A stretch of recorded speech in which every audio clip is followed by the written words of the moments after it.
ایک آدمی ہے، اگر وہ یہ سمجھتا ہے کہ کسی نے مجھے دم کر لیا اور دم کرنے کی وجہ سے ہی میں صحیح ہوا، تو اس آدمی نے توکل کو سمجھے کہ چھوڑ دیا، جو اللہ پر توکل تھا اس توکل کو کیا کر دیا؟ چھوڑ دیا، توکل سے وہ آدمی بری ہو گیا۔ ایک آدمی کو اگر آپ تعویذ لکھ کر دیتے ہیں اور وہ یہ سمجھتا ہے کہ جو مجھے صحت ملی وہ اس تعویذ کی وجہ سے ملی، یعنی اللہ رب العزت کی طرف اس آدمی کا رجحان نہیں جاتا، تو اس آدمی نے غلط کیا اور یہ آدمی توکل سے بری ہے۔ ہاں یہ ہے کہ انسان تعویذ کرے یا اسی طریقے سے کوئی آدمی دم کرتا ہے، تو دم کرنا اور تعویذ کرنا کسی آدمی کے لیے منع نہیں ہے، لیکن شرط یہ ہے کہ اس کا بھروسہ اللہ پر ہو اور یہ بطور سبب کے استعمال ہو۔ جیسے کہ آپ کسی ڈاکٹر صاحب کے پاس جاتے ہیں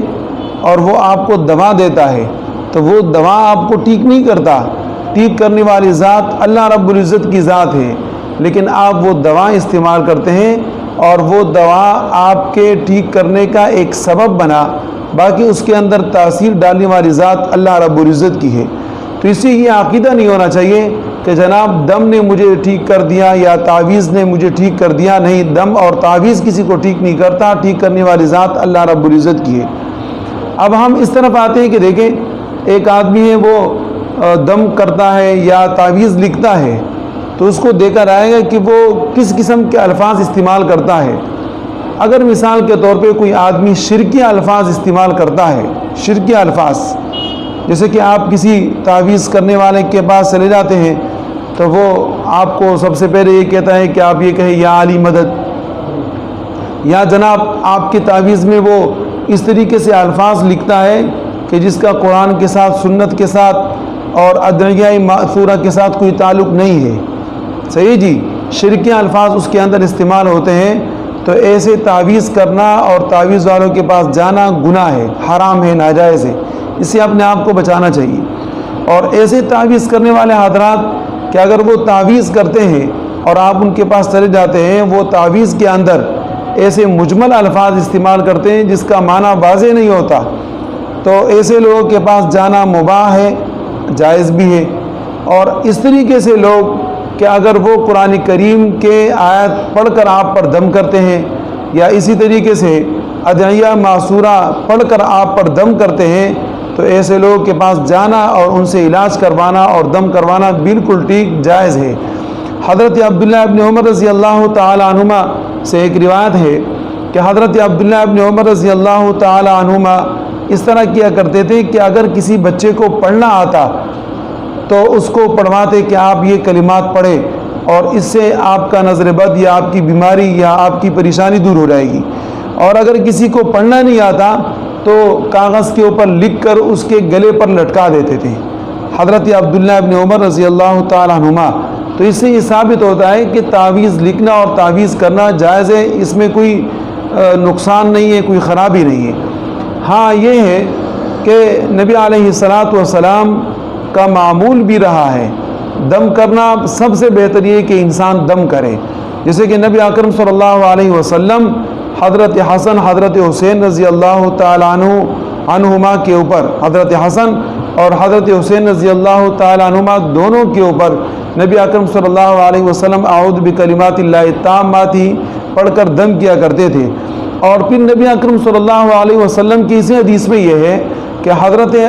ابراہیم علیہ السلام، حضرت اسماعیل اور حضرت اسحاق علیہم السلام دونوں کے اوپر اعوذ بکلمات اللہ التامہ پڑھ کر دم کیا کرتے تھے۔ اور اسی طریقے سے سنت کا معمول بھی یہ ہے کہ آپ جب رات کو سوئے تو سونے سے پہلے آپ اعوذ بکلمات اللہ التامات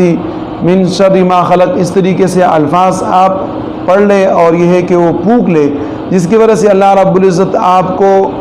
شریر چیزوں سے محفوظ فرمائیں گے۔ تو یہ ایک سنت طریقہ ہے،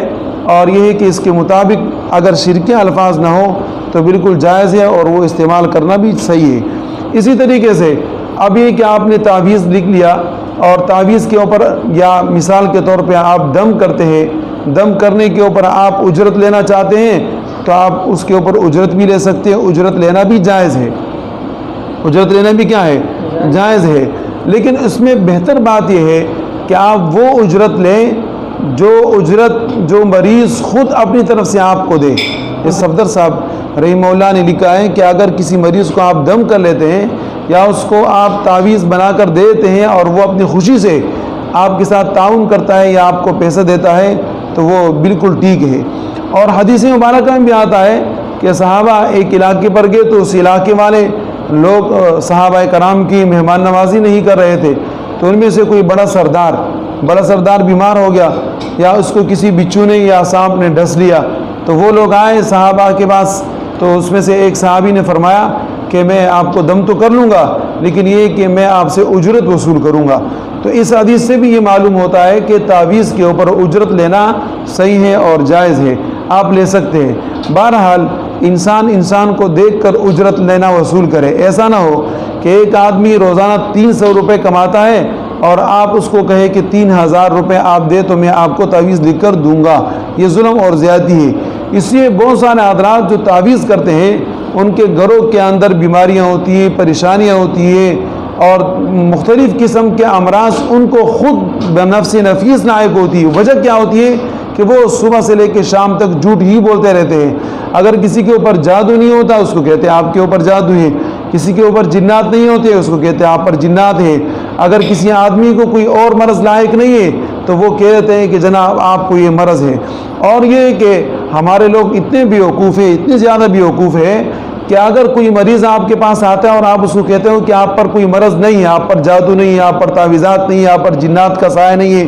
آپ یہ کہہ دیتے ہیں صحیح طریقے سے آپ اس کا علاج کر کے صحیح الفاظ ادا کرتے ہیں تو وہ آپ پر بھروسہ نہیں کرتا. وہ کہتا ہے کہ بس اس مولوی صاحب کو کچھ پتہ نہیں ہے. اور اگر آپ جھوٹ استعمال کرو، آپ کے پاس کوئی آئے کہ یار مجھے میرے سر پہ چکر آ رہا ہے، میرے ہاتھ کے اوپر درد ہے، میرے ٹانگ کے اوپر درد ہے اور اسی طریقے سے مجھے الٹی آتی ہے اور مجھے گھبراہٹ ہوتی ہے، آپ اس کو اگر یہ کہو بغیر سوچے سمجھے اور بغیر علاج کرنے کے کہ آپ پر جادو ہے، یا آپ اس کو کہو کہ آپ پر جنات کا سایہ ہے، فوراً وہ آپ کی بات کے اوپر یقین کر لیتا ہے اور وہ یہ سمجھتا ہے کہ جناب یہ بہت بڑا عامل ہے. جبکہ یہ مسائل تعویذ اور جادو سے ہٹ کر انسان کے معدے کے امراض کی وجہ سے بھی ہو سکتا ہے، باقی پریشانی کی وجہ سے بھی ہو سکتا ہے، سوچ کی وجہ سے بھی ہو سکتا ہے، دماغ کی کمزوری کی وجہ سے بھی ہو سکتا ہے اور بہت سارے معاملات کی وجہ سے ہو سکتا ہے. لیکن ایک آدمی ظاہر ہے پیسے بٹورنے کے لیے وہ غلط قسم کے الفاظ استعمال کرتا ہے جس کی بنا پر تمام کے تمام معاملات کو تو اللہ رب العزت ہی دیکھتے ہیں، جانتے ہیں. اس سے اس آدمی کے اوپر مختلف قسم کے امراض ان پر، ان کے بچوں پر اور یہ کہ ان کے گھر کے اوپر آتے رہتے ہیں اور وہ اسی پریشانی کے اندر مبتلا ہوتے ہیں. اس سے بہت سارے عاملین حضرات جو ہوتے ہیں وہ اس پریشانی اور کرب اور تکلیف کے حالات میں مبتلا ہو کر ہی دنیا سے چلے جاتے ہیں. وجہ یہ ہوتی ہے کہ وہ جھوٹ بولتے ہیں. تو جھوٹ بولنے کی ضرورت کیا ہے؟ ایک آدمی آیا آپ کے پاس علاج کرنے کے لیے، آپ نے جناب اس کا علاج کر دیا. اگر وہ آپ کو کہتا ہے کہ مجھے کیا ہے تو آپ یہ کہیں کہ بھئی یہ آپ استعمال کریں، انشاءاللہ آپ کو افاقہ ہوگا. جھوٹ بولنے کی ضرورت کیا ہے؟ بات سمجھ میں آ گئی؟ تو اس طریقے سے نبی اکرم صلی اللہ علیہ وسلم سے دم کرنا ثابت ہے، دم کرنا ثابت ہے. تو غلط قسم کے الفاظ استعمال کریں گے تو پھر وہ شرکیہ چیز ہو جائے گی اور اس سے نبی علیہ الصلوۃ والسلام نے منع فرمایا.